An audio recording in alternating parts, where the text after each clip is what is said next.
জাসুনা foundation থেকে আলহামদুলিল্লাহ আমরা এবছর 100 কোটি টাকার ত্রাণ এবং পুনর্বাসন করার পরিকল্পনা হাতে নিয়েছি। আমাদের শুরুতে যেখানে 1 টাকাও ছিল না, সেখান থেকে এতদূর যে আল্লাহ তাআলা এনেছেন।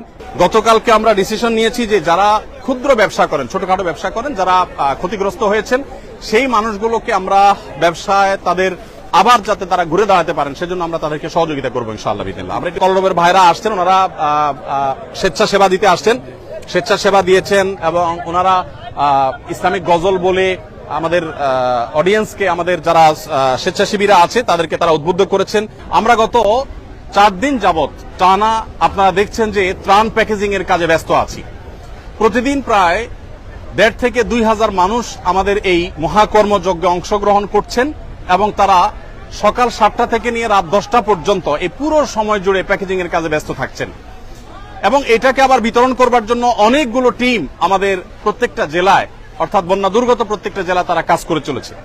আজকে আপনাদেরকে বিশেষভাবে আমি যে বিষয়টি জানাতে চাই তা হলো, আলহামদুলিল্লাহ আমাদের কাজের যে স্কেল বা পরিমাণ সেটা প্রতিনিয়ত বেড়ে চলেছে। বাড়তে বাড়তে ঠিক কোথায় গিয়ে ঠেকেছে, আমরা কোন জায়গায় দাঁড়িয়ে আছি, আমরা কোন জায়গায় যেতে চাচ্ছি, আমি সে বিষয়টি আজকে আপনাদের সঙ্গে শেয়ার করতে চাই।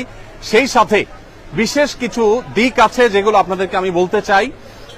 যেমন বন্যা দুর্গত এলাকায় আলহামদুলিল্লাহ একটা ভালো দিক হলো যে বাংলাদেশ সেনাবাহিনী ব্যাপকভাবে ত্রাণ কার্যক্রম পরিচালনা করছে।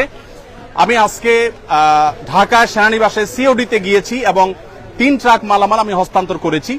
তো সেখানে আমি লক্ষ্য করেছি যে অগণিত ট্রাক এবং কাভার্ড ভ্যান ভর্তি করে মানুষ আসছে এবং সেখানে কিন্তু বিভিন্ন রকমের ত্রাণ সামগ্রী দেওয়া হচ্ছে, মানুষ প্রতিনিয়ত আনছে।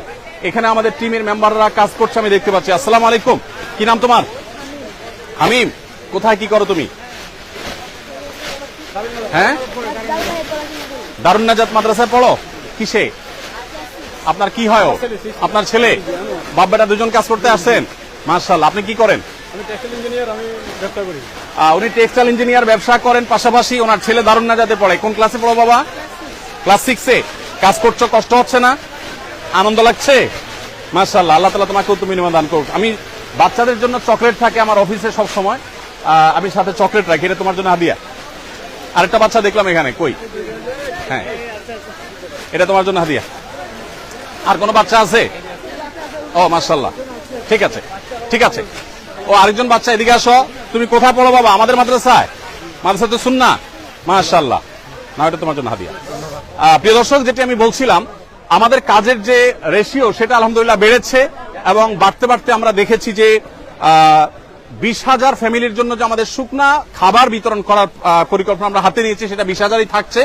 তবে প্রত্যেকটা প্যাকেজে আমরা নতুন করে 2 কেজি করে খেজুর দিচ্ছি এবং 2 কেজি করে যে খেজুর দিচ্ছি এর মূল কারণ হলো যে চাল ডাল সাথে দিচ্ছি ইনস্ট্যান্ট যাতে খেতে পারে, সেজন্য আমরা খেজুরটা দিচ্ছি। তো এর পাশাপাশি আমাদের গতকাল পর্যন্ত আপডেট ছিল যে আমরা 50,000 পরিবারকে ভারী খাবার দেব, অর্থাৎ চাল ডাল তেল লবণ এগুলো দেব। নতুন করে আমরা গতকালকে আরো 20,000 ফ্যামিলি অ্যাড করেছি, অর্থাৎ আমাদের কাছে এখন 70,000 ফ্যামিলি, তাদের জন্য আমরা এখন চাল ডাল এগুলো প্যাকেজিং এর কাজ করছি। এখানে আপনারা দেখতে পাচ্ছেন চালের স্তূপ,